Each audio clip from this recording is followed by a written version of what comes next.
Hari Bol. We first would like to welcome all of you in the seventh episode of Spiritual Connection. And firstly, uh, we shall utter some auspicious words, namely Mangala Charan, for the benefit of everyone. Om Ajnanotimirandhasya Gyananjano Salakaya Chaksurunmilitam Jena Tasmai Shri Gurave Namo. Namo Om Vishnupadayo Krishna Prishtayo Bhutale Srimate Bhakti Vedanto Swami Niti Namine. Namaste Saraswati Deve Gauravani Pracharine. Nirvishesha Shunnavadi Paschattu Desotarine. Vancha Kalpatarubhasya Kripa Sindhubho Evacha. Patitanang Pavanebho Vaishnavebho Namo Namo. Jayo Sri Krishna Chaitanya Prabhu Nityananda. Sri Advaita Gadadhar Sivasadi Gaur Bhakta Brinda. Hare Krishna, Krishna Krishna, Hare Hare, Hare Ram, Ram Ram, Hare Hare. Hare Krishna. Most welcome in the class of Spiritual Connection. Today we shall discuss chapter 7, another very important chapter in the spiritual journey. The title of the chapter is The Worship of Sri Guru. Uh, we all are already informed about the importance of worshipping the Gurudev. But we may not uh, properly informed what is actually worshipping,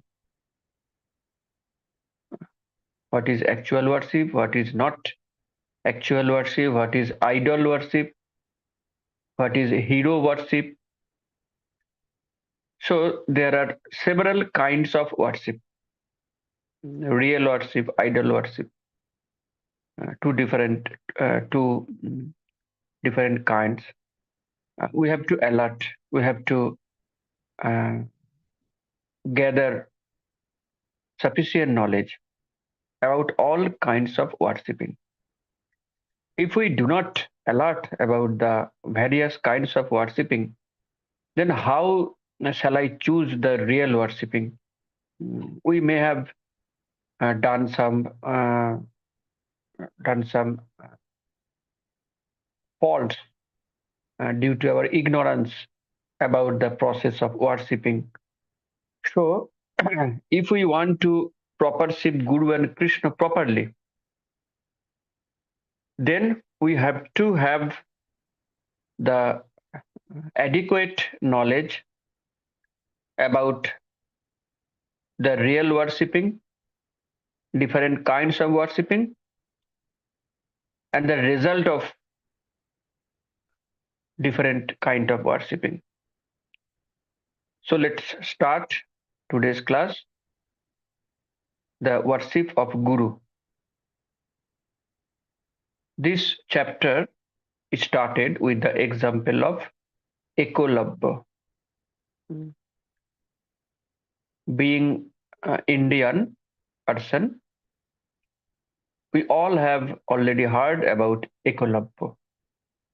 I hope there is none among us who have not heard the name Ekolabha.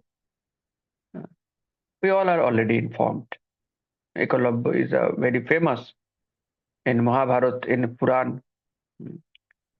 So we shall develop our knowledge using the example of Ekolabha and Arjun, the two worshipper of Guru. Arjun was worshipper of Guru Dronacharya, and Ekalabha was also the worshipper of Guru Dronacharya.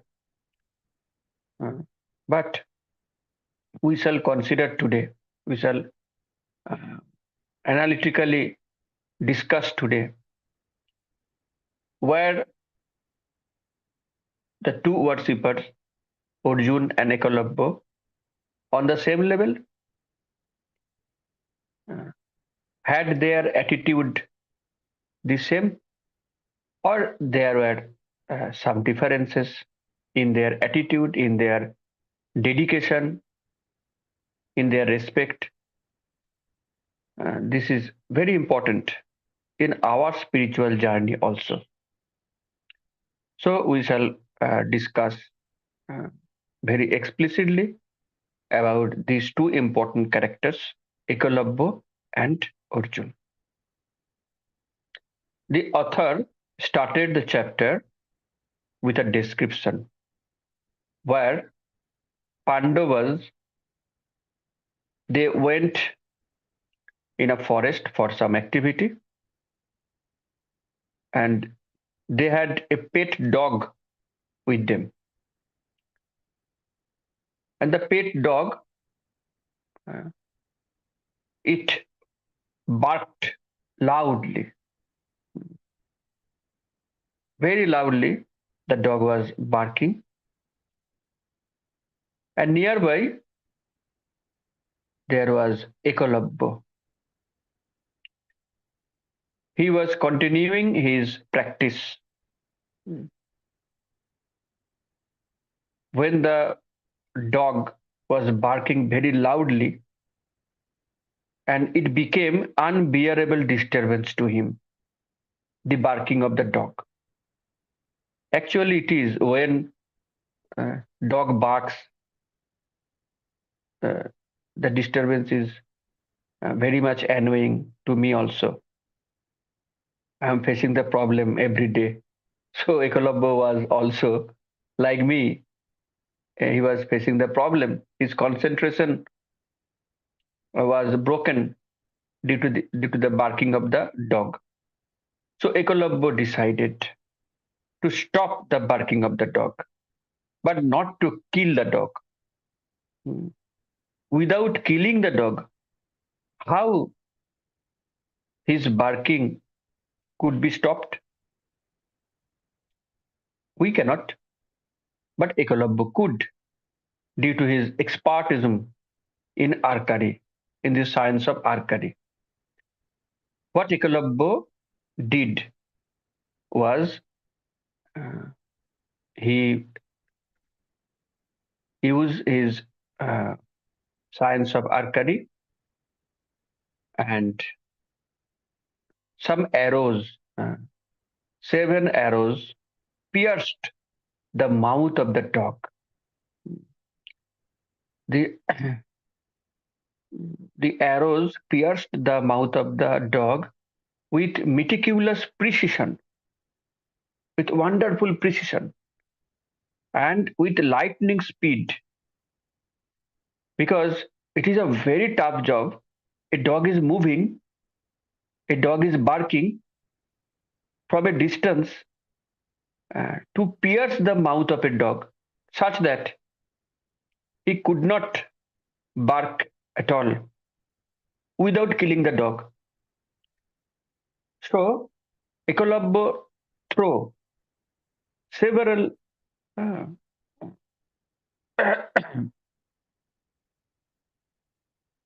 his attempt to stop the barking of the dog. And when the dog get pierced by the arrows, he came to their master, the Pandavas. Pandavas were nearby Ekalabya. We have already told. The dog came back to the Pandavas. Arjun was very surprised because Arjun was the student of the same school of archery. Arjun knew very well how tough the job was to pierce the mouth of a dog who is jumping, who is running, who is moving, who is barking. A very, very tough job. So Arjun was very surprised, very astonished. Uh, who the archer was, Arjun thought. And perhaps that great archer is greater than me. He has so mastered in this science. Uh,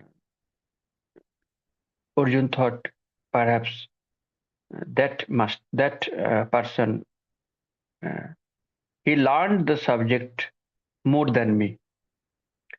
So they searched about the person, and very soon they met with Ekolabbo, the skillful bowman. Arjun went to that skilled person, and Arjun asked about his identity, who you are, where from, have you learned this very nice uh, science of archery? Who is your guru? Arjun asked uh, that person. And that person then mm, gave his identity. He said that myself, Ekolabbo, and I am the disciple of Guru Dronacharya. Arjun surprised again. You are the disciple of Guru Dronacharya. How it can be possible? Arjun thought. Okay, Arjun congratulate him for his deep knowledge in this uh, uh, special science, in the for his expertise in the science of archery.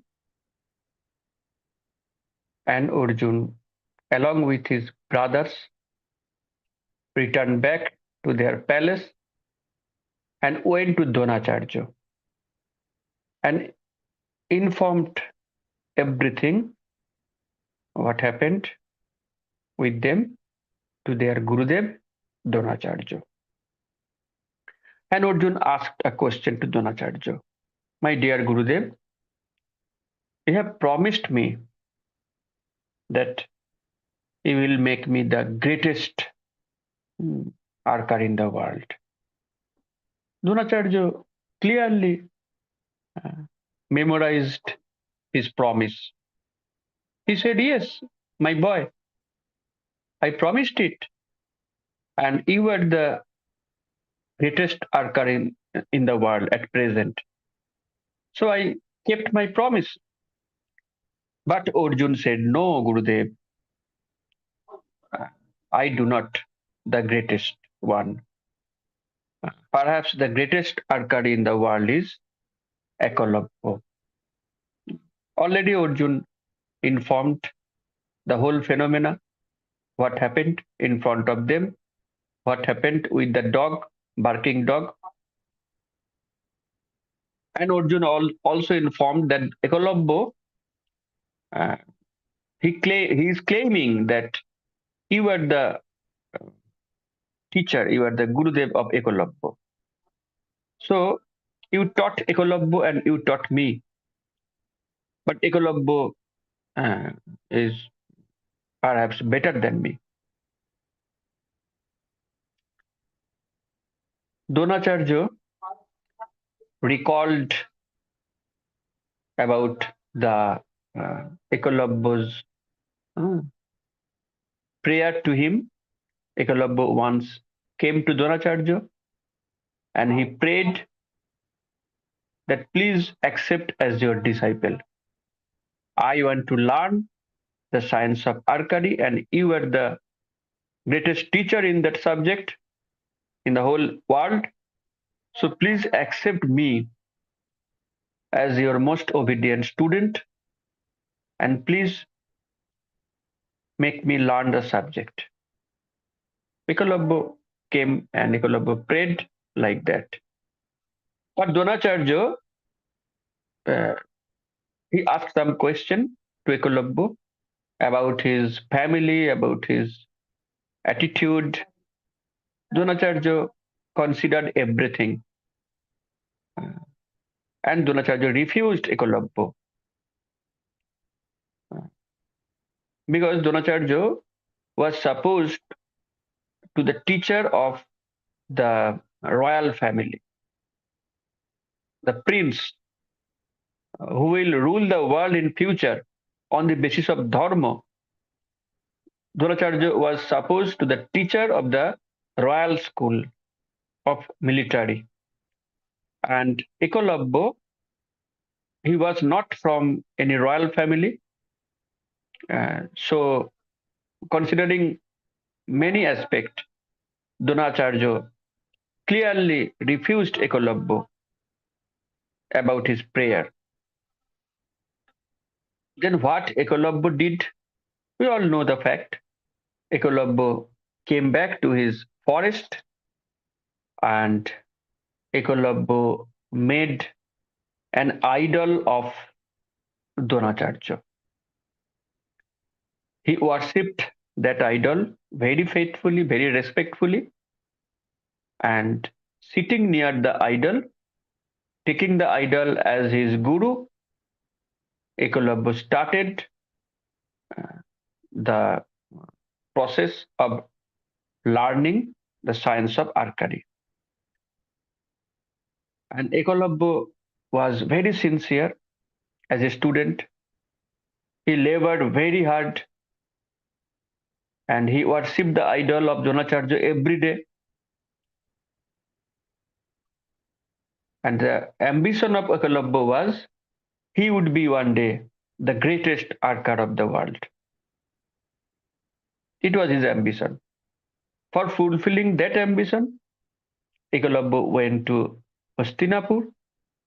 Ekolabya prayed to Dronacharya, but being refused, Ekolabya did not reject his ambition. Rather, he used to follow another way of his own.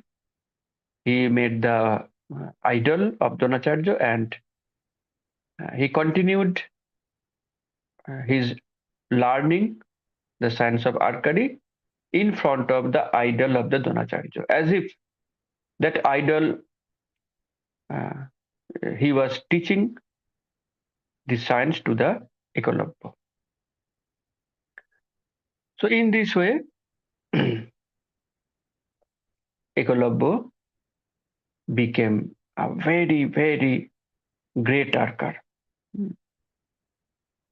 Even Arjun was surprised to see his expertism in that special subject. Okay, Dronacharya came to the Ekolabya in his forest.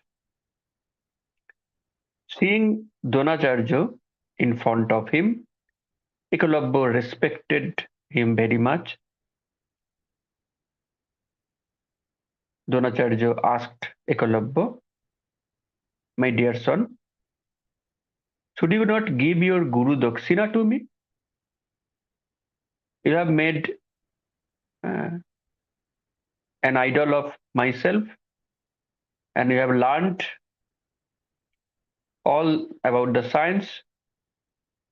Now the time has come to give some Guru Dakshina to your Guru.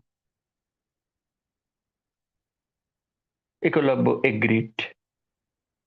He told, yes, my Gurudev, your command is my pleasure.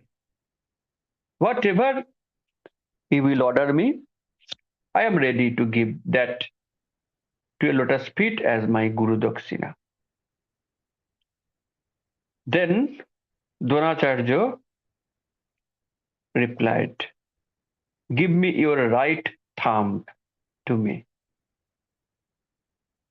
What a cruel uh, demand a guru could ever want. Seemingly, it is very cruel. Because for a archer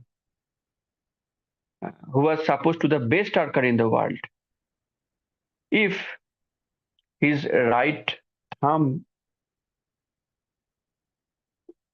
is cut, then he would not be able to throw his arrows with so uh, precision. In a word, he could throw arrow, but his skill, his standard,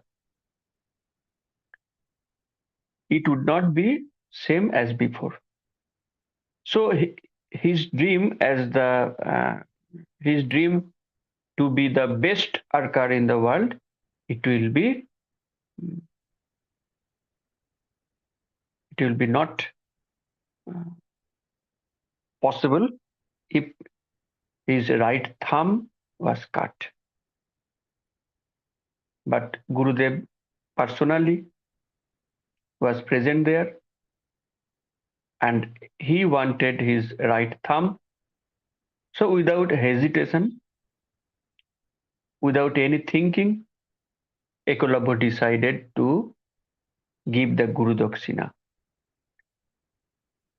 Ekolabha took the sharp knife and cut his right finger and offered that right thumb, offered the right thumb to the lotus feet of his Gurudev.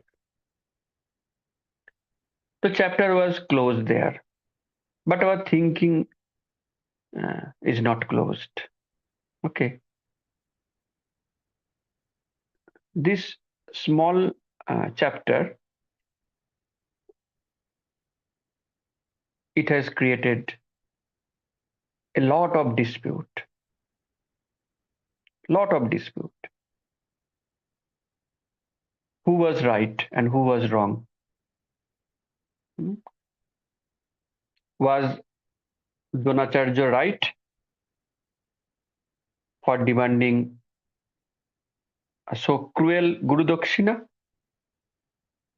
Apparently cruel to us. Was he right in his decision? Was Arjun right for reporting this to Dronacharya and reminding him his promise to make Arjun as the best archer in the world? Was Arjun right about it? Or was Ekalabha right to make an idol of his guru and to learn the science of archery in front of that idol? A large number of dispute, large number of debates, argument, cross argument began after this phenomenon, and it is continuing till now. We shall discuss very elaborately who was right and who was wrong, and why he was right and why he was wrong.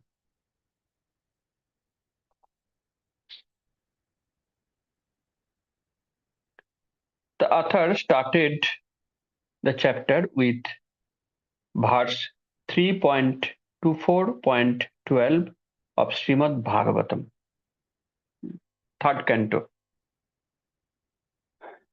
In this verse, the translation is like that. Lord Brahma said, "My dear son Kardama, since you have completely accepted my instructions without duplicity, showing them proper respect, you have worshipped me properly. Whatever instructions you took from me, you have carried out, and thereby you have honored me." Brahma is giving the clear definition of worshipping the Guru. Worshipping the Guru means carrying out the order of Guru. That's all. Worshipping the Guru does not mean merely put some flower on the lotus feet of Guru.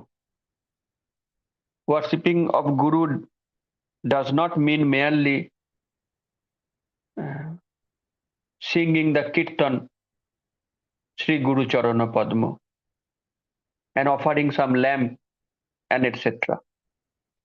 Of course, those are also a kind of worshipping of Guru, but actual meaning of worshipping of Guru is to follow his instructions. This is the actual worshipping of Guru. To keep the promise which disciple took in front of Guru while uh, initiation uh, occurred. So keep up that promise throughout the life. That is the actual meaning of worshipping of Guru.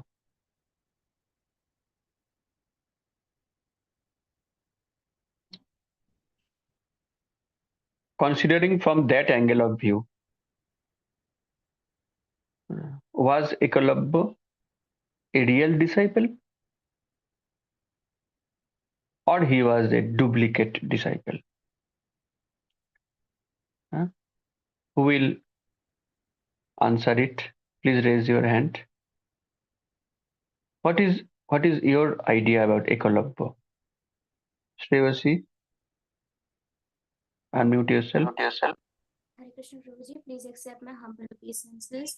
I think Ekalavya was a real disciple of his master. Okay.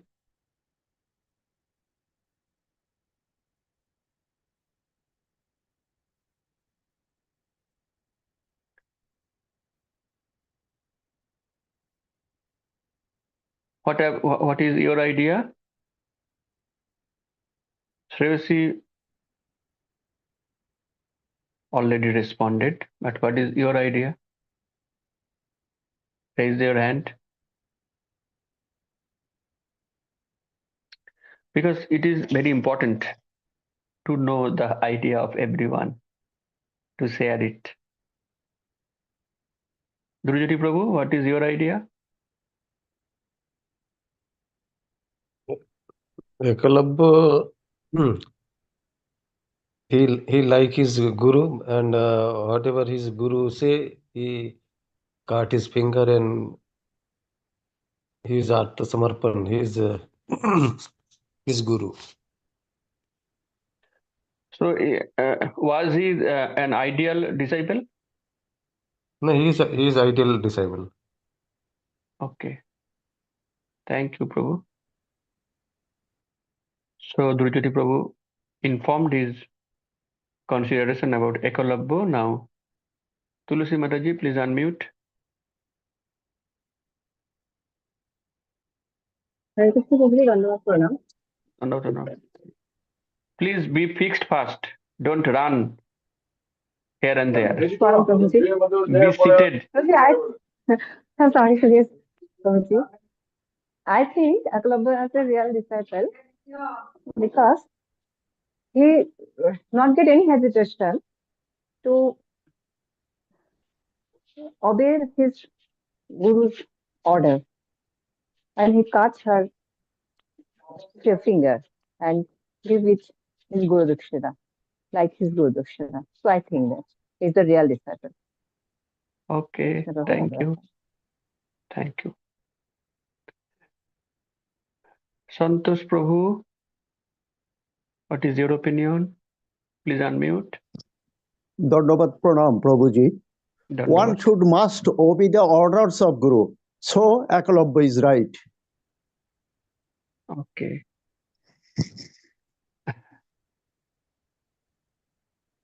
This is what I was expecting from all of you.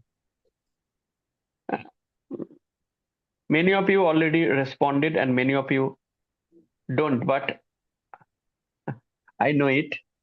All of you are agreed with that. Ekalabya is a very great disciple. Okay? Have you any objection? Anybody?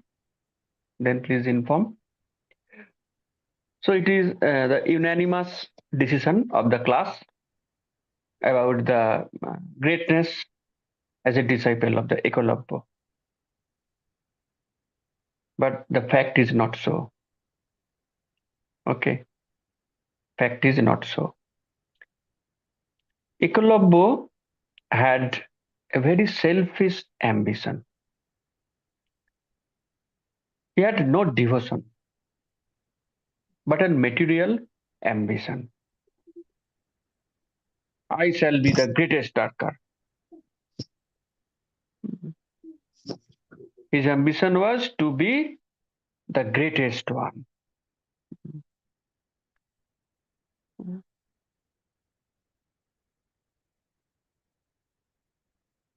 And this ambition came from the mode of ignorance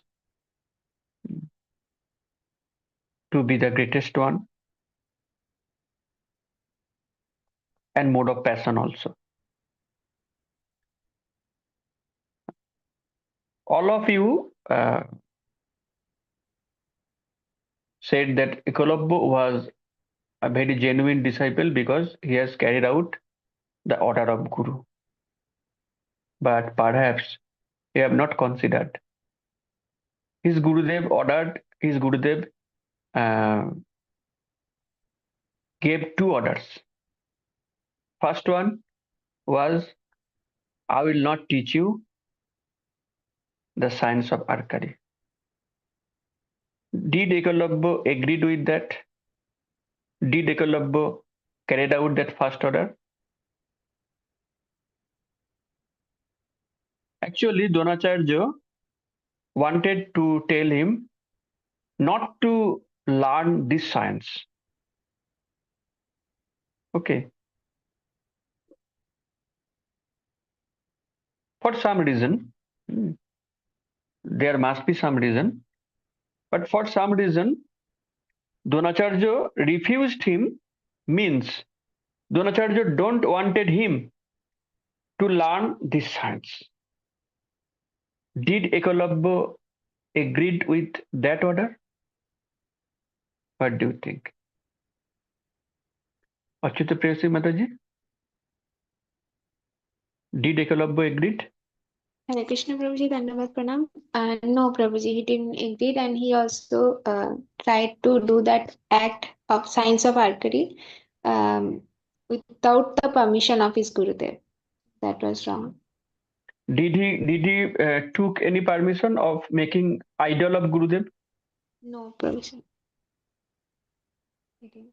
So it is the duty of a real disciple No. to do something violating the attitude, violating the order of Gurudev. No. He should always listen to his Gurudev's order. Yeah, And yeah. So we see that Dronacharya gave two orders. First order was rather more important, and Ekolabya, due to his ambition, material ambition, purely material,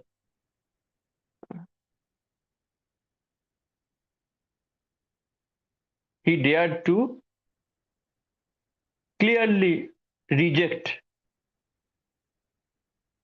the order of his Gurudev. Of course, he agreed with the second order. We shall discuss why he agreed with second order later. But first, we have to be unanimous in the fact that Ekolabya did not carry out the first important order of his Gurudev.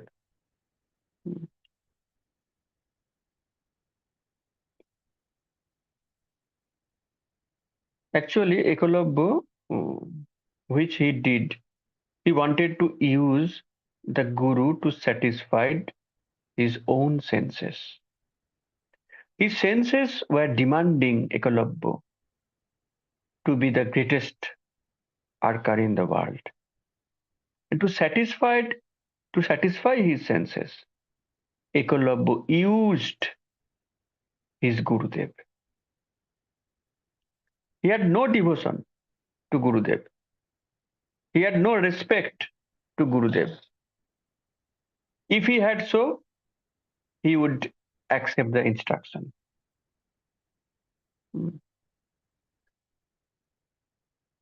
Or he could have searched for another guru for learning the science. The road was open. Dronacharya refused her. Okay, nice, no problem. There are several gurus. So Ekalavya could have searched for another guru, but he could not. Why? It is also a very important question. Why he did not search for another guru?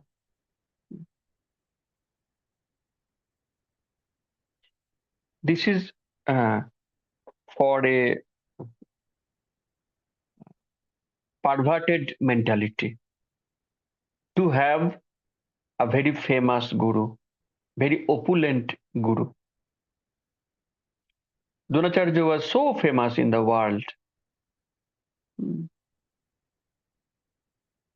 He was the Raj Guru of Kuru family. Okay.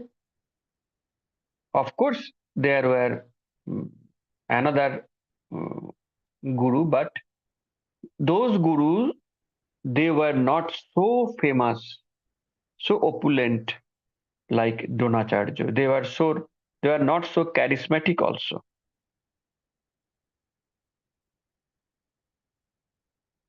Just compare the mentality of Ekalavya with that of many persons in the world now. Already we have experience about it. Many persons wanted to take initiation from ISKCON. Why? Because nowadays ISKCON becomes so famous organization, so aristocrat organization, that people they want to take initiation from ISKCON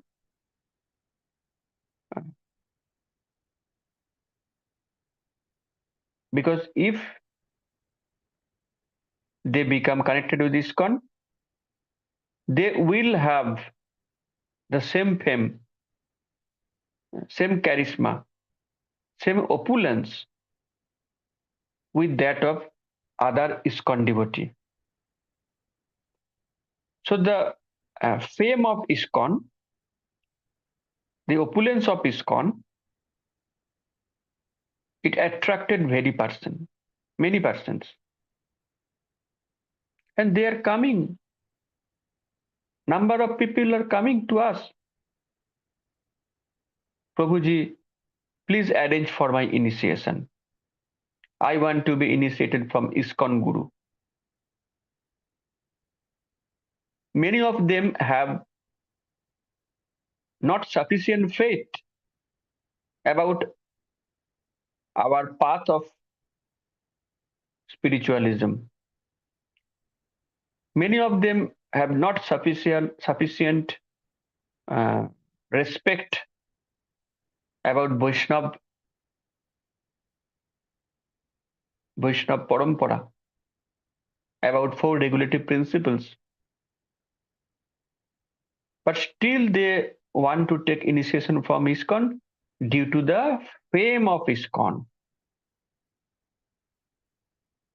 Somehow or other, they want to be connected with ISKCON so that they can preach in his family and in his friends that I am an ISKCON disciple. So it has now become a status symbol to be an ISKCON disciple. So without enough faith and dedication, many people, they want to take initiation from ISKCON.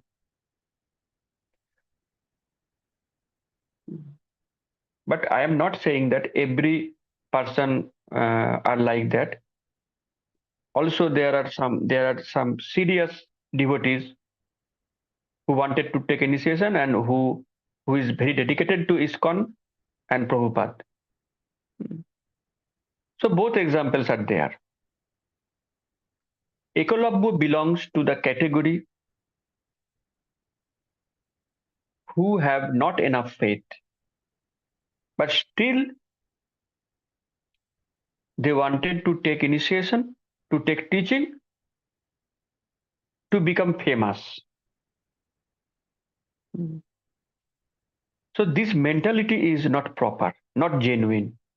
Rather, it is duplicitous and faulty attitude to Guru and to the institution. So nowadays, we find many ekalavyas there, number of ekalavyas.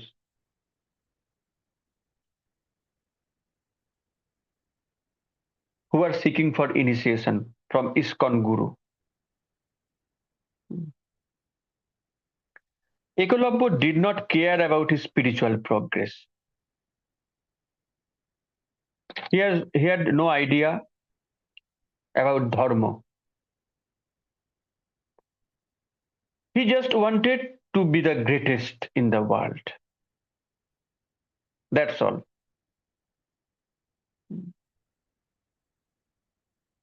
Now, what is Guru Dakshina? We have discussed about the Ekolabya mentality, which is common in today's world also.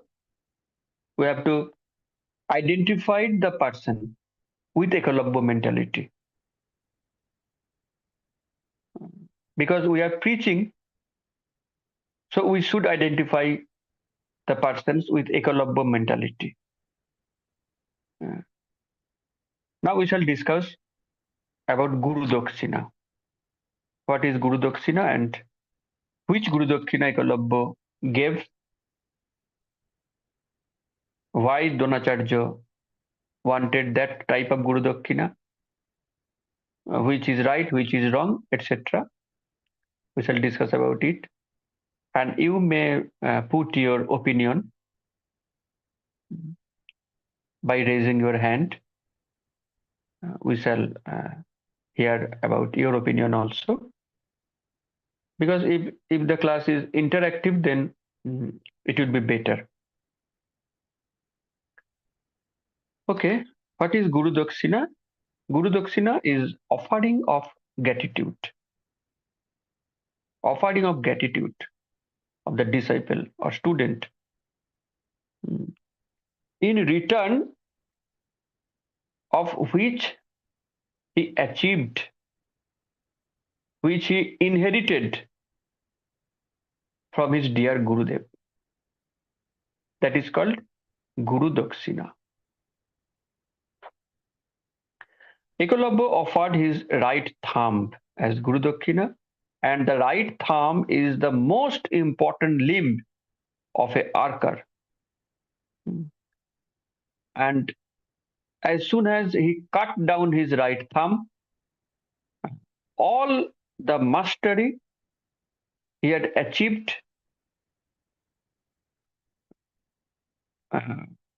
for the training of a prolonged time, he had lost all his mastery. Okay. So actually, Ekolabya offered his ambition to his Gurudev. Ekolabya actually offered all his skill as a archer to his Gurudev. And Ekolabya knew that as soon as he would cut down his right thumb, He would never be accepted as the greatest archer in the world. His ambition would be finished for that life. But still, Ekalavya did not hesitate, did not think twice to cut his right thumb down. As soon as Gurudev demanded, Ekalavya accepted the order then and there.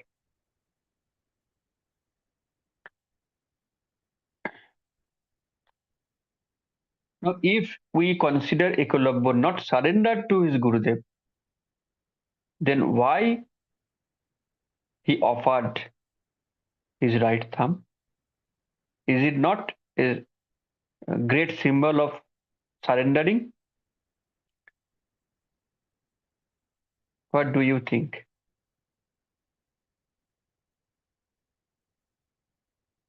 Ekalavya was surrendered or not? What do you think? Raise your hand.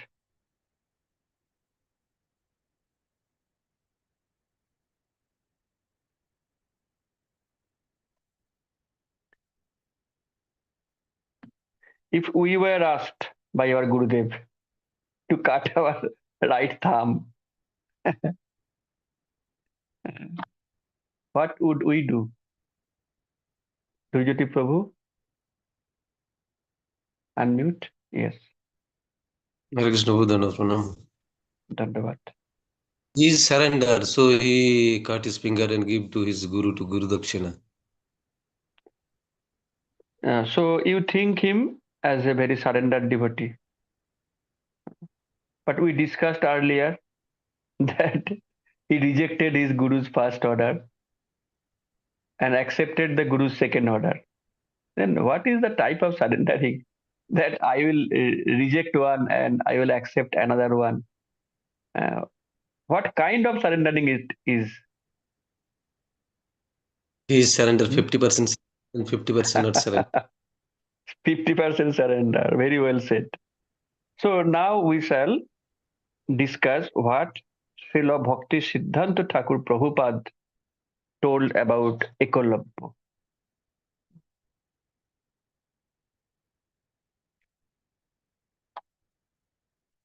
He told that Ekalavya actually gave Guru Dakshina out of mundane morality. Actually, it is not surrender. It is due to mundane morality. There are many aspects about Ekalavya's decision.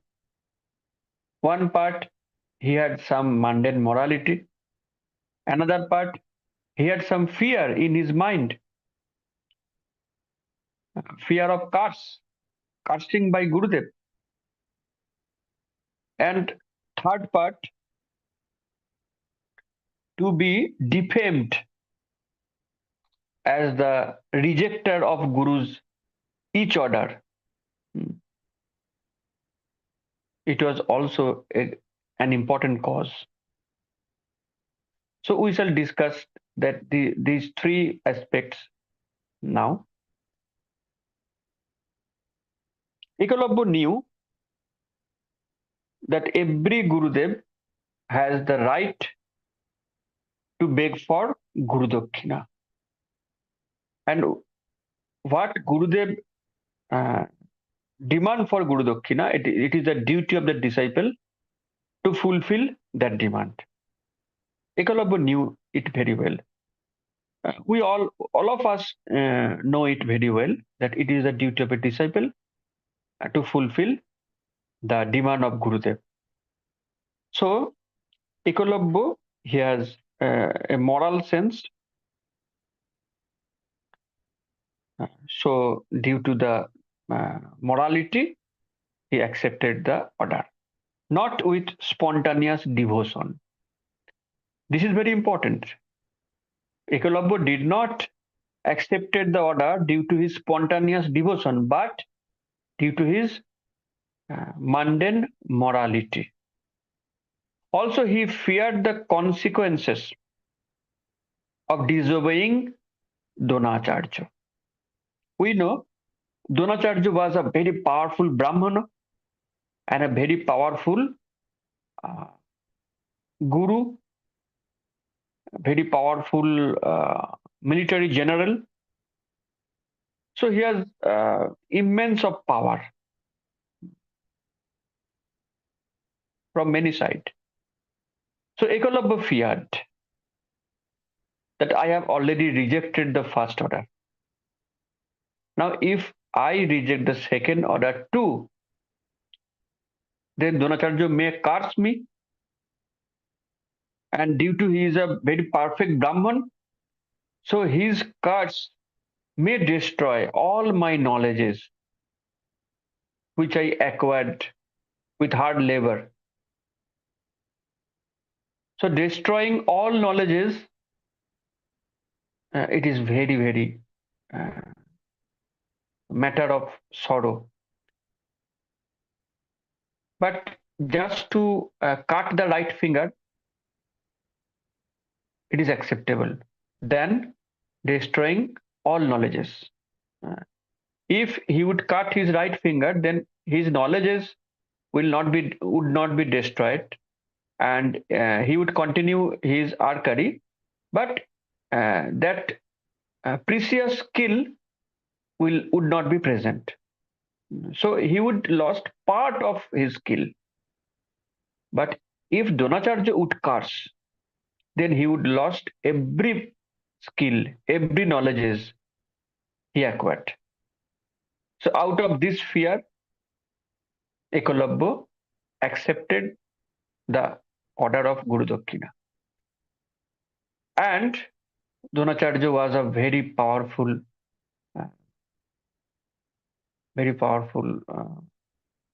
army person also, very skillful army person. He was unconquerable in the world. No one can conquer Dronacharya. So if Eklavya would reject the second order also, he feared that Dronacharya might kill him. So there were many consequences. Dronacharya may destroy all his knowledges, all his skills, and even Dronacharya might destroy his life. So Eklavya feared tremendously. Out of this consideration, and due to some morality, sense of morality within him, Eklavya decided to cut his right thumb. Okay. So this Guru Dakshina was totally external one. Srila Prabhupada mentioned it.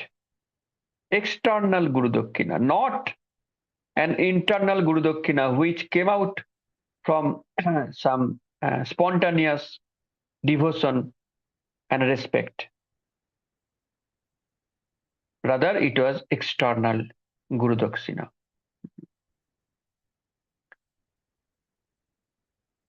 Now, which way we should follow? Which Guru Dakshina we said we should give to our Gurudev? Like Eklavya, some external Guru Dakshina, fearing the curse of Gurudev? Shall we accept the line of Gurudev, the line of Eklavya? Or shall we try to some internal Guru Dakshina? Out of our love to Gurudev, out of our respect to Gurudev. So I think all of us will agree that we should give some internal Guru Dakshina, and we should reject the line of Ekolabya.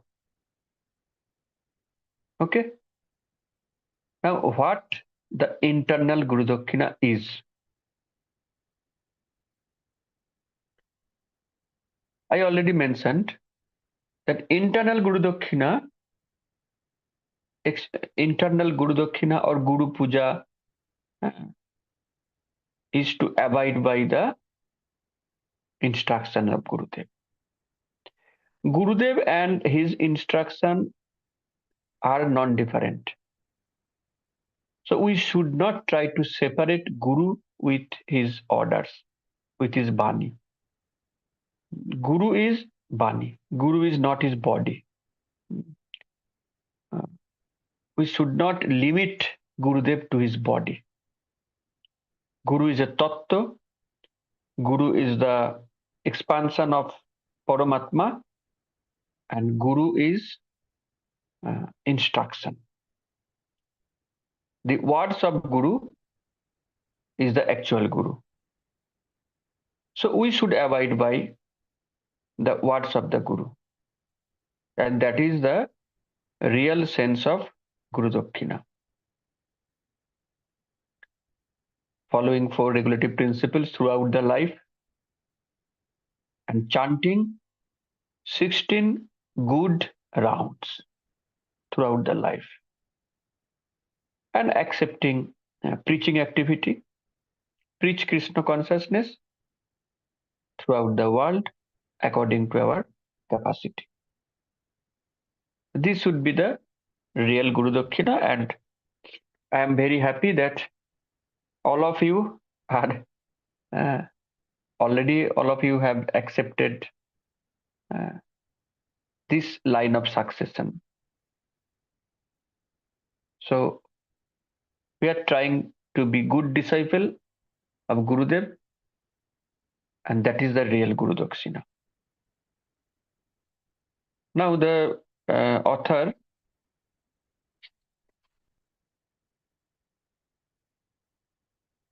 told many things about hero worship.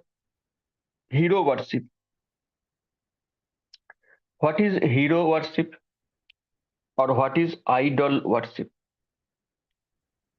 There are 2 kinds of worshipping mentioned here. One is the real worshipping,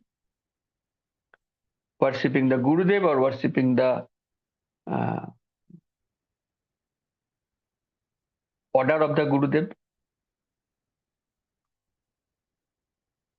or worshipping the deity of the Gurudev with proper permission, with proper attitude. That is the real worship. Another one is idol worship. Idol worship.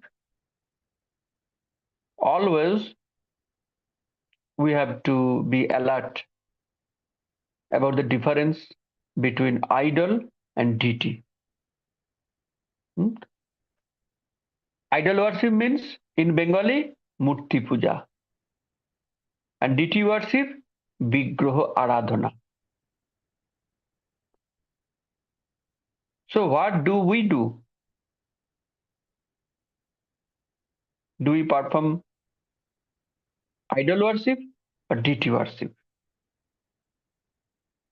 We perform deity worship, not idol worship. But the materialistic people who are not devotee, who just wanted to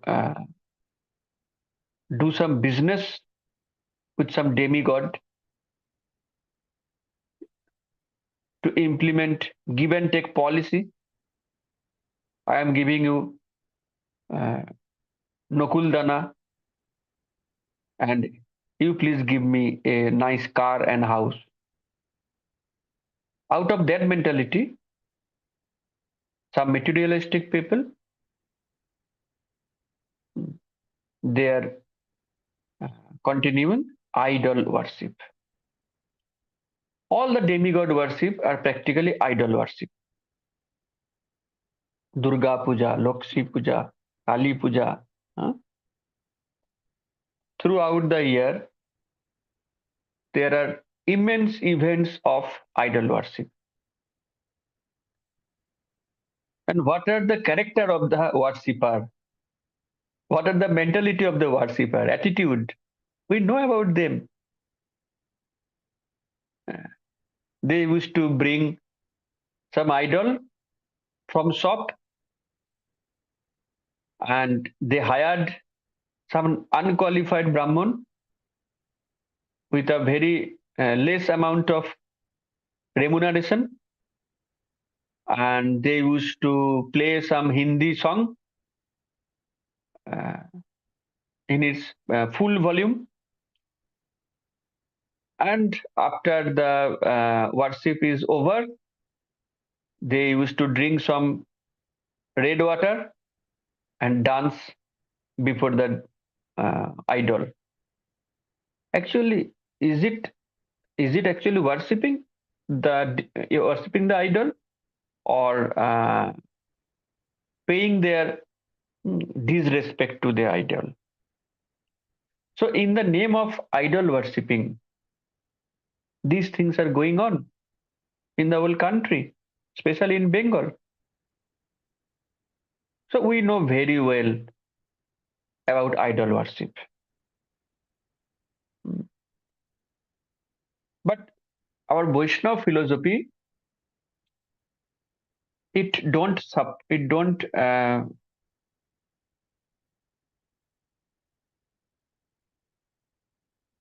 expand its support to idol worship.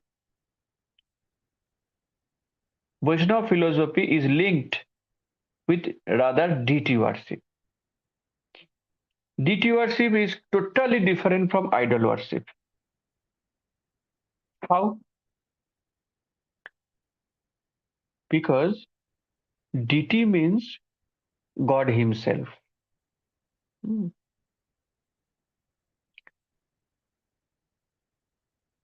Maybe a Vaishnava may brought some marble statue or metal statue, and then they perform some process given in Narada Pancharatra, and some pure devotee of Lord, they prayed to the God, please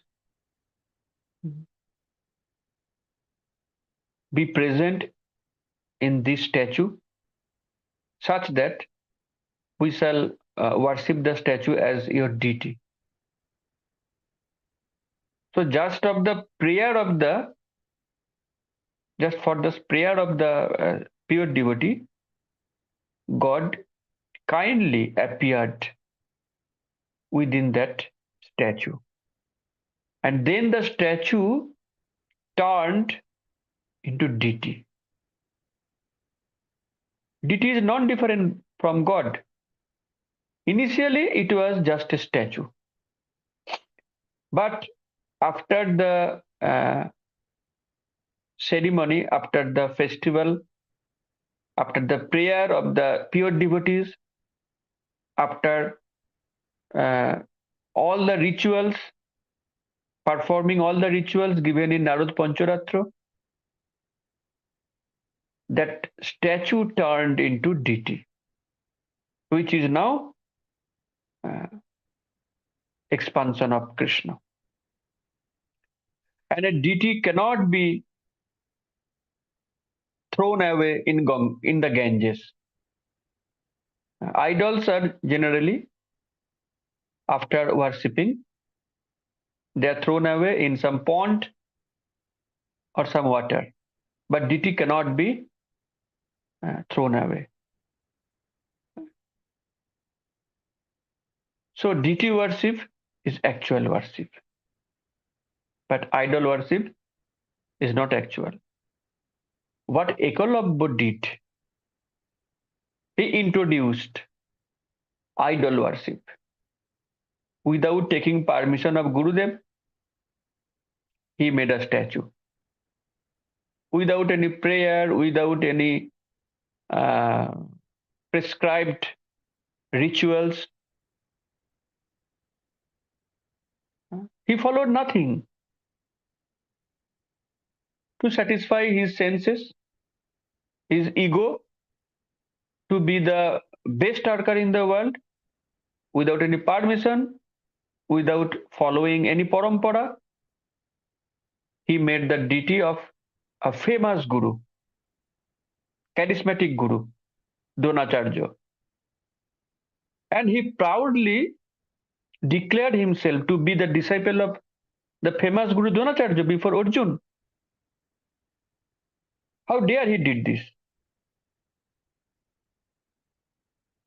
Was Dronacharya accepted him as his disciple? Then how dare Eklavya declared himself as a disciple of the Dronacharya?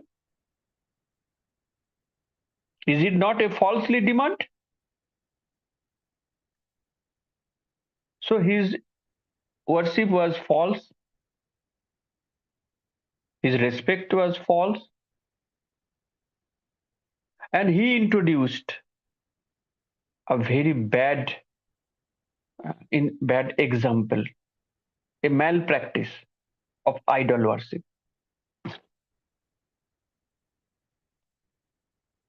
After getting information from Arjun, Dronacharya understood it very well. He was a very great guru. He understood it, that I shall stop this malpractice right now. Otherwise, in future, there will be a parampara of Eklavya who will follow the path of Eklavya,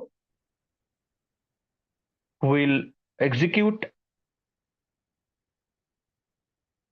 this idol worship, and that will be very detrimental to whole mankind. Dronacharya understood it. And he decided, after deep thinking, that I shall stop it right now. How? To cut his right thumb by himself. To punish it in this way, I shall stop this parampara, this malpractice of idol worship. And Dronacharya did it. But in spite of that, nowadays there are very, very common phenomena of this malpractice. But if Dronacharya could not punish Eklavya, then that malpractice would be more and more.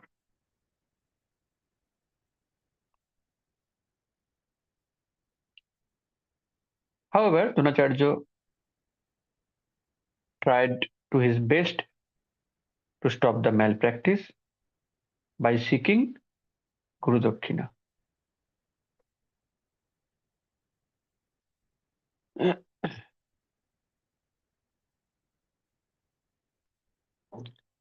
And Arjun was not envious. Dronacharya had no biasness between Eklavya and Arjun. Dronacharya had biasness to the religion, to the proper discipleship, to protect the bona fide guru-disciple relationship. And Arjun was not envious at all. Being very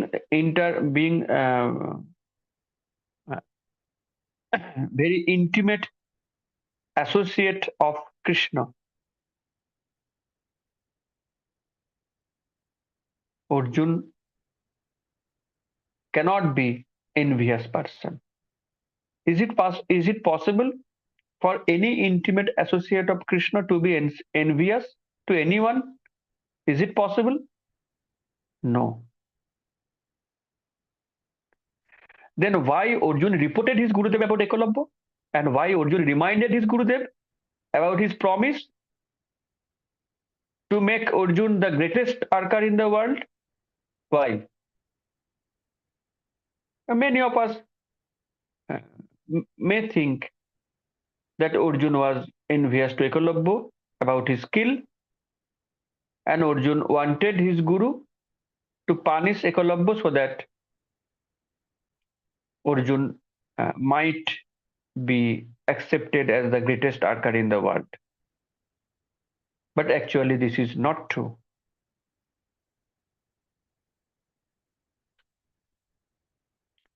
Actually, Arjun showed the wrong approach of Ekalavya, wrong approach of worship, idol worship.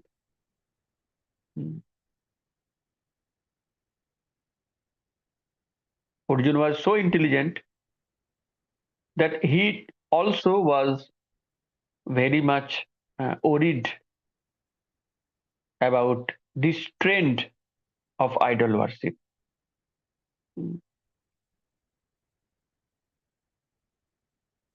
Arjun too was afraid of this system.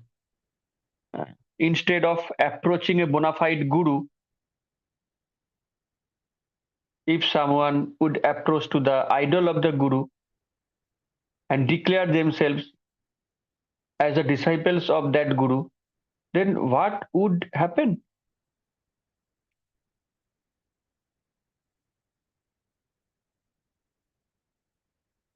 Now there are number of guru in the ISKCON. Now consider some persons who just took initiation before the idol of some guru and declared themselves as a disciple of that guru without maintaining four regulative principles, without chanting 16 rounds. They declared themselves as the disciple of that guru.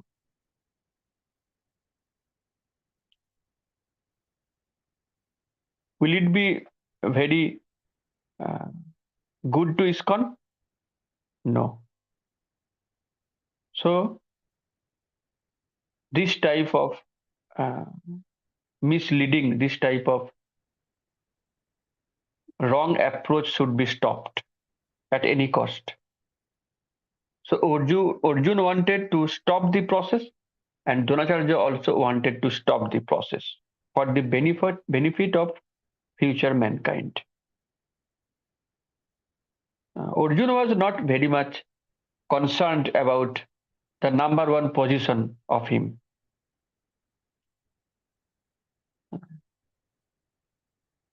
He was so genuine disciple, so humble disciple,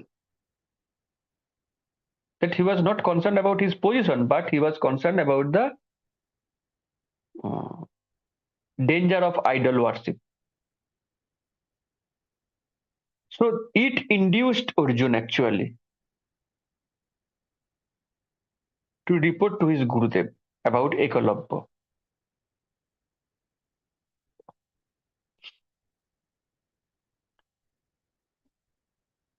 And what we have already said, nowadays there are lakhs and crores of idol worship, where we have seen that there are some persons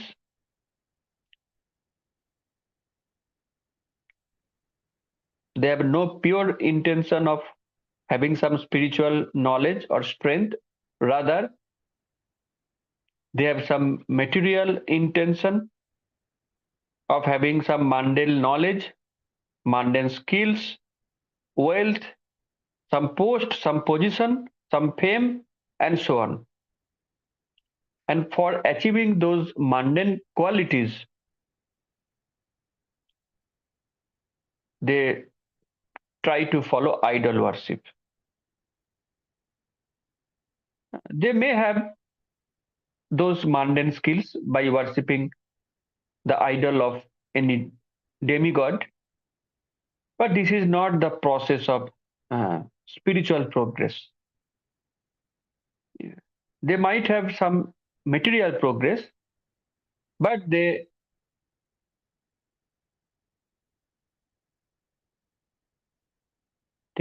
cannot gain any spiritual progress by this type of worship. It is not possible. Next headline is Guru sees the intent. Here we shall discuss why Dronacharya rejected Ekalavya to be his disciple.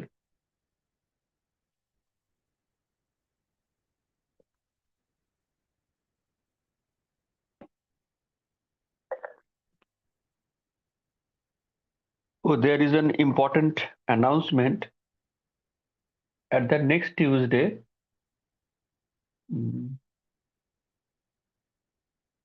this class may be postponed.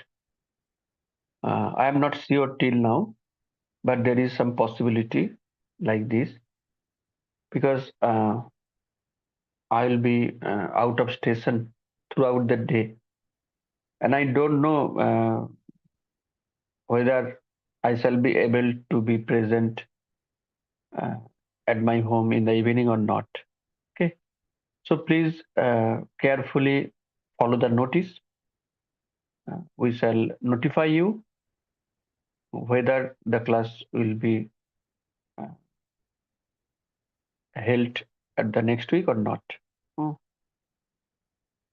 Okay, next subheading is Guru sees the intent. Here, author declared that Guru is a transcendental physician. Guru is not a blind person or a whimsical person in accepting disciples. We are already familiar about about the process of selecting Guru.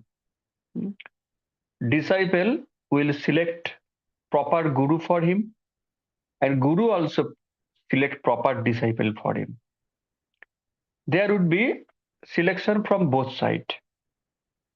And this is the real process. From both sides, they will select themselves. How Guru select disciples?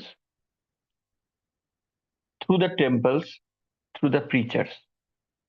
It is not possible for a Guru to personally select his disciples, but there is a system in ISKCON.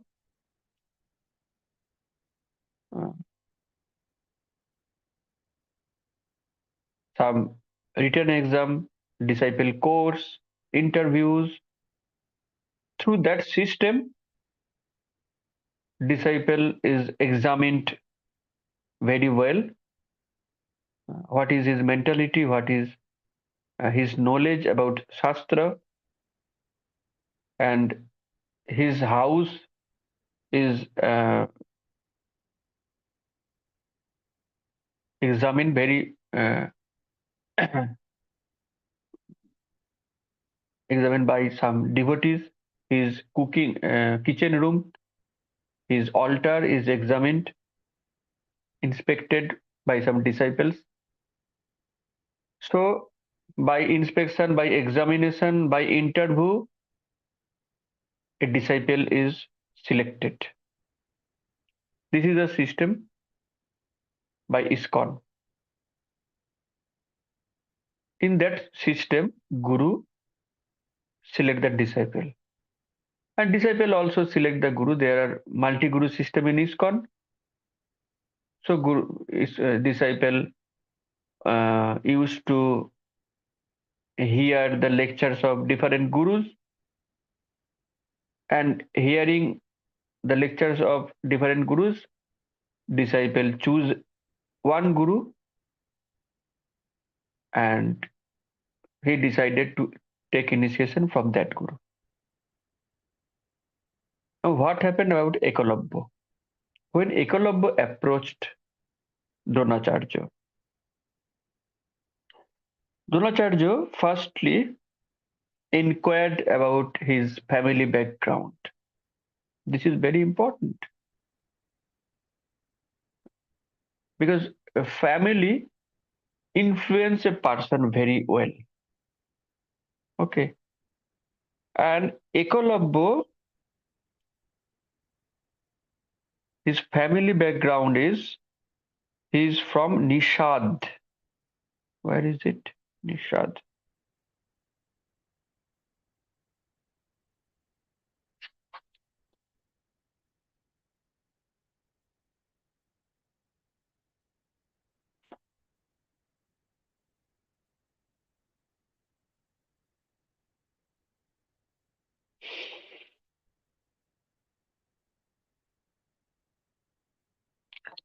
And his intention was not good. Ekalabya carried a big contamination in his heart.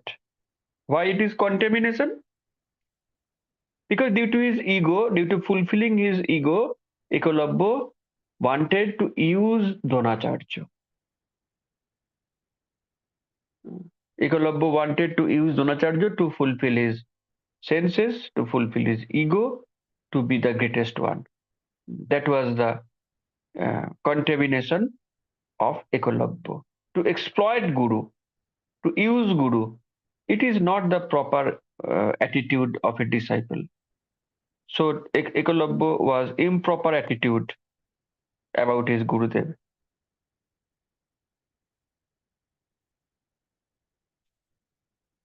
There are some devotees like Ekalabya. They also use the greatness of Guru. They introduced themselves about the disciple of that Guru, but did not try to follow the instruction of Guru, did not try to perform preaching activity to satisfy Guru, did not try to distribute books to satisfy Guru. Rather, he just declared himself to be a dear disciple of that Guru and take advantage of it. So this is the contamination, and it is going on till now. There are many disciples who have that contamination, like Ekalabya. So we should not be the follower of Ekalabya. Rather, we should be the follower of Arjun. This is the great lesson from this chapter. And author mentioned here some important aspect. What is the attitude of a true devotee? The author mentioned here, one may sing very melodiously, one may present the philosophy very powerfully, one may be a very good manager of ISKCON, one may distribute books very skillfully. He may distribute large number of books, but those qualifications may come from his good karma. He is a very good preacher, very good singer, very good cook, very good book distributor. That does not mean that he is a very good devotee. He may be a good devotee and may not be. Because to be a good singer, good cook, good book distributor, it may come from good karma of the previous life. If one has some good karma in previous life, then he or she may have the capacity to sing very nicely, to cook very nicely, and etc.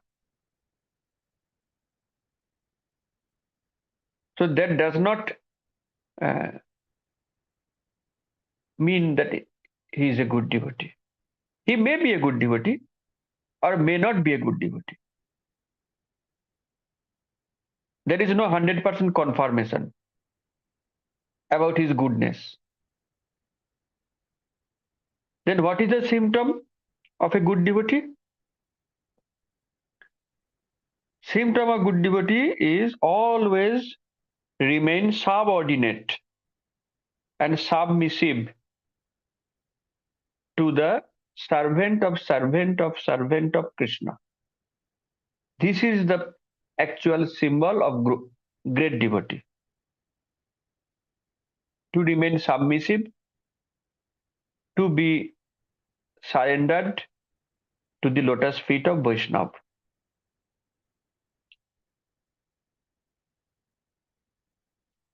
If any devotee is a very skilled singer or cook or manager or fundraiser, but he has no submission, he is not surrendered to anyone, then we should decide that his skill is due to his past karma, good karma. But as he has no surrendering attitude, he is not submissive to anyone, he has no humility, so he is not a good devotee. He cannot be. Okay, so some external qualities cannot give us guarantee that those are the symptom of good devotee. Symptom of good devotee lies in the symptom of submissiveness, humility, and surrendering attitude. That's all.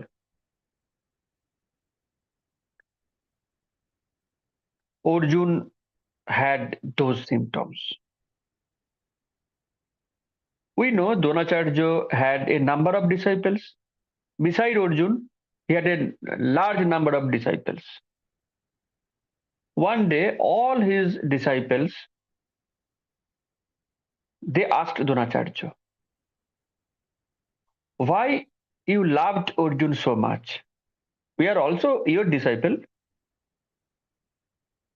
But Arjun became so great. How? What is the cause?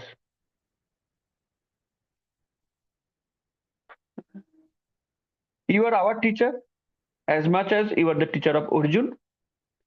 Then have you given some special training to Arjun? And for that training, Arjun is so great. They asked to Dronacharya. Dronacharya smiled and he replied, my dear students, I have taught you all the same lessons. But Arjun is different for his dedication and devotion. The teacher teaches the same lesson, but the students accept the teaching as per their devotion, as per their dedication. The giving of teacher is same to all, but due to the all students do not belong to the same standard, so their accepting teaching is different for every students. Arjun was topmost dedicated and devoted. So though Dronacharya delivered the same teaching to all, but all the students did not accept the same level of teaching. Arjun accepted the highest level due to his highest dedication.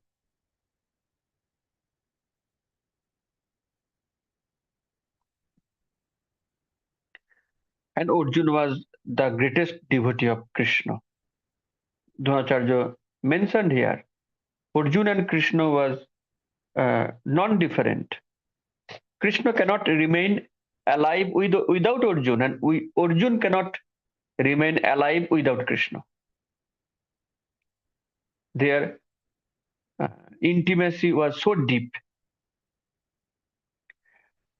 And Dronacharya also informed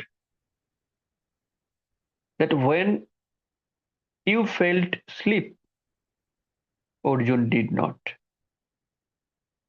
Whatever I taught you, Arjun practiced it day and night. Arjun even did not take rest at night. He used to take rest throughout the whole night, but Arjun did not. Arjun used to practice more and more, more and more. Maybe in daytime, maybe in night time. Arjun just continued his practicing. His dedication was so great. So for that reason, Arjun learned the skill with that extent.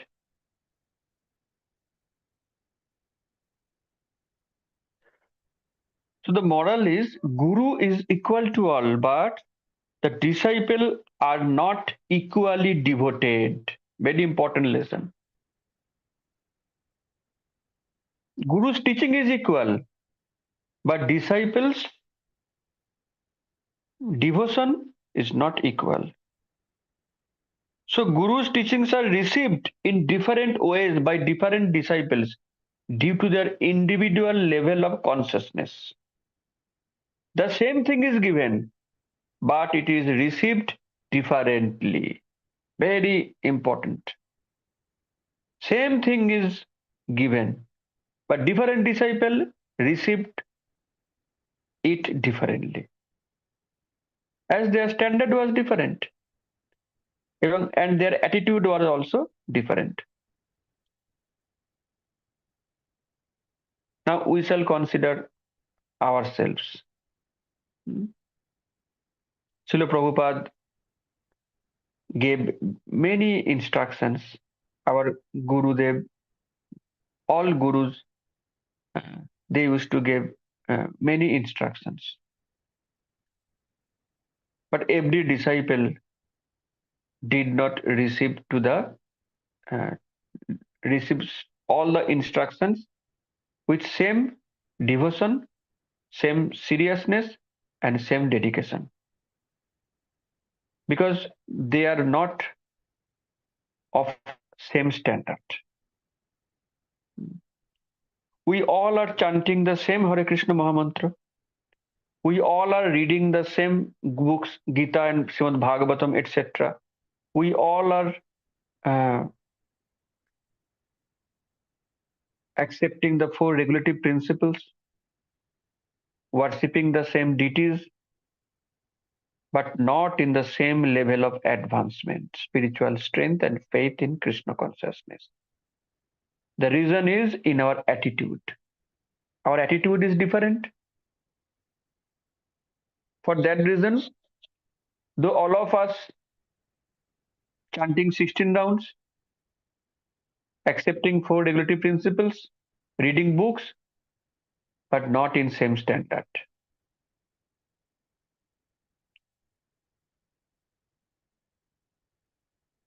So some of us might become Arjun and others might not. Okay, so we have to be serious more and more.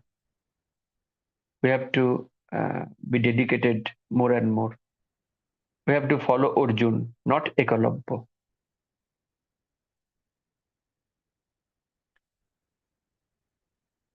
Guru is above favoritism.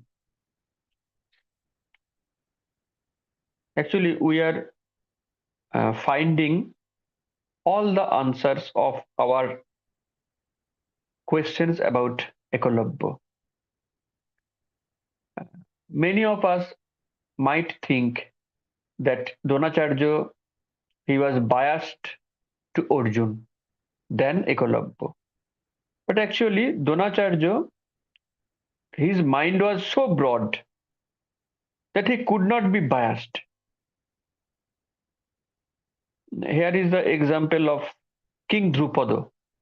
Drupada was once the friend of Dronacharya, but later there developed a political enmity between Dronacharya and Drupada.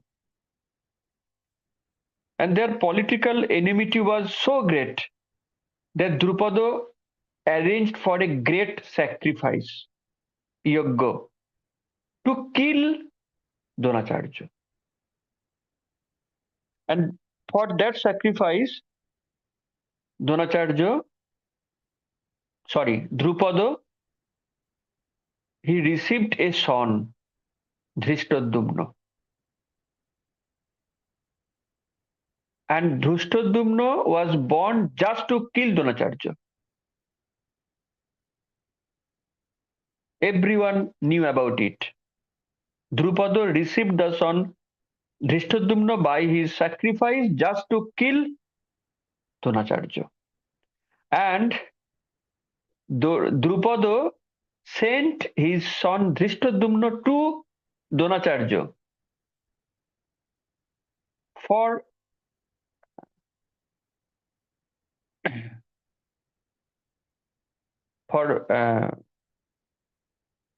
having some training from Dronacharya to kill Dronacharya. And knowing all this, Dronacharya did not refuse Drishtadumna. Just to consider the broadness of the mind of Dronacharya. Dronacharya knew that Drishtadumna was born to kill him. In spite of that, Dronacharya himself trained Drishtadumna about the military art so as to kill Dronacharya one day. So how broad Dronacharya was. So we cannot blame Dronacharya to be biased to Arjuna. Then why he refused Ekalavya? He did not refuse even Drishtadumna, who is the future killer of him. But then why Dronacharya refused Ekalavya? One thing we have already discussed, Ekalavya has a contamination in his mind. And another thing, he belonged to the Nishad tribe. Nishad. Caste is Nishad, a jungle tribe. Nishad tribe was very much infamous for socially and morally degraded activities. Very degraded tribe, very dangerous, detrimental to religion also. Nishad. They did not follow any Vedic religion and any virtual quality of royalty. So, like the terrorist, if a terrorist group could have access of atom bomb, what will be the future of the world?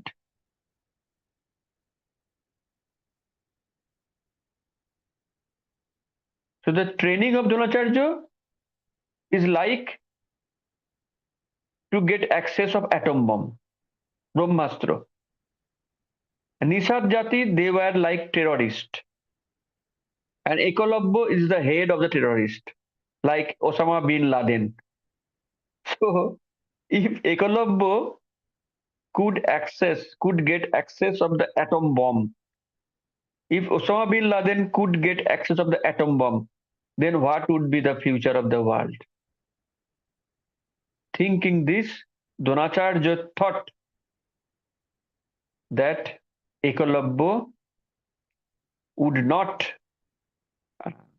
get the access of these huge divine weapons to save the mankind, to save the world from future destruction.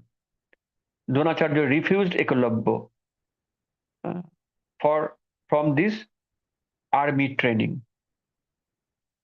So there is no such biasness in Dronacharya, but to save the mankind, to save the whole world, he refused Ekalavya as a disciple.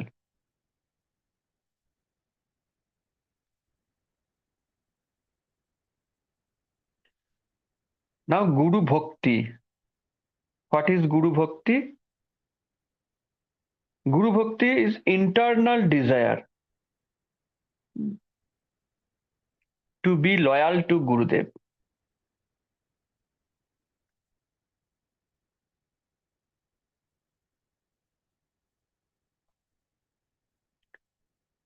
Arjuna was a real disciple of Dronacharya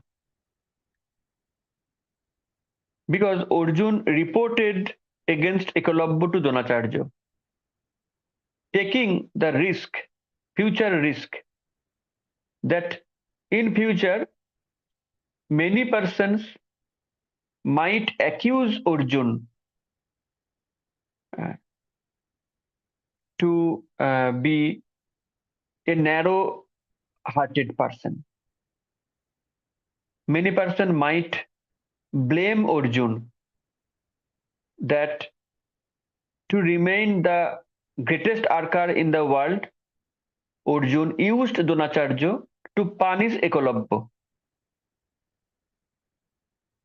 Arjuna knew many persons might blame Arjuna like this. But in spite of that, Arjuna reported Dronacharya about Ekalavya. Why? Because Dronacharya promised Arjuna in front of everyone that he would make him the greatest archer in the world. And Arjuna was not very much conscious about his position in the world, whether he is greatest or not, whether he is number one or number two. Arjuna was not very much conscious about it, but he was conscious about the cost of the word of his Gurudev. As Gurudev told from his own mouth that he would make Arjuna number one, Arjuna was very much conscious about the word of his Gurudev. Arjuna labored very hard day and night to make the word of his Gurudev true. This is genuine Guru Bhakti. Not to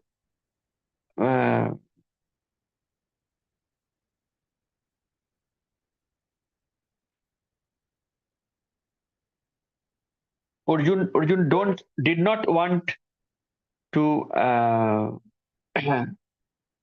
that whole world would blame Dronacharya that he had falsely promised Arjuna to be the number one archer. So from that point of view, Arjuna did not want his Gurudev as a false demanding Gurudev. So to save his Gurudev from this future blaming, Arjuna reported Gurudev about Ekalavya. He had no jealousy, he had no enviousness in his heart, but thinking many aspects, his idol worship, his dangerous mentality, contamination, and etc. Arjuna reported Dronacharya about the demand of Ekalavya to be disciple of Dronacharya. So in this way, in this chapter, what we have taught that what is genuine bhakti and what is not, what is actual Guru Bhakti and not, what is not, what should we do in our spiritual journey, what Guru Dakshina should we give to Gurudev? At what parampara should we follow? Arjun parampara or Ekalabya parampara? So this is very important chapter for every disciple. And we have already shared the PDF file of the chapter. So please read carefully the chapter so that one day we may become a really good devotee, real good servant of Gurudev. Okay. So if you have any query or any comment, you may raise your hand. Tulasi Sumadhuri Mataji, unmute yourself. Hare Krishna Prabhuji, Dandavat Pranam. Hare Krishna. Prabhuji, Dandavad. Nishat, Eklavya was Nishat. So, in casteism system, he Shudra, he was a Shudra. So, why he could try to trying to um, why he trying to Astra Shiksha in casteism We have, system? He belongs to Shudra. yes. What Krishna said, Chaturvarnang Maya Srishtang Guno Karma Vibhagasa. So the birth is not the only one thing to be considered. Gun and karma also to be considered. So Ekalabya wanted to have some qualities, guna and karma also. Okay, but his mentality was not perfect. He has contamination in his mind. He has no loyalty to dharma. Arjun learned the skill to protect dharma. Okay, but Ekalabya wanted to learn the skill to be the number one.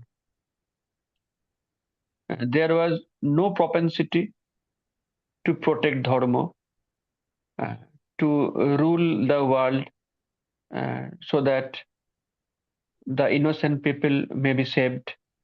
Ekalabya had no such mentality. So it is the contaminated mentality which cannot be allowed for the sake of mankind. Dronacharya, he was a great guru, great teacher, and his inner vision was also so acute that after some conversation, he realized that Ekalabya is so contaminated that if he would learn all the skill of military science, then it might be detrimental to the whole world. Okay, I have given the example of Osama bin Laden. If Laden was given the access of atom bomb, then what would be the fate of the world? So Dronacharya realized Ekalabya like that, and he rejected his prayer for that reason. Okay, Shreyasi Mandal Mataji, unmute yourself. Dandavat Pranam. Hare Krishna Prabhuji, please accept my humble obeisances. Prabhuji, in the middle of the lecture, you have said that a good devotee is supposed to be self-surrendered to his spiritual master. So how will I understand that I am means surrender to my spiritual master? Okay, we have to consider ourselves, we have to judge ourselves. What is our purpose? What is our attitude? Why I am seeking the initiation of the Guru or seeking the initiation from ISKCON? Is it due to just for some status symbol? Is it just to be famous? about ISKCON disciple, or am I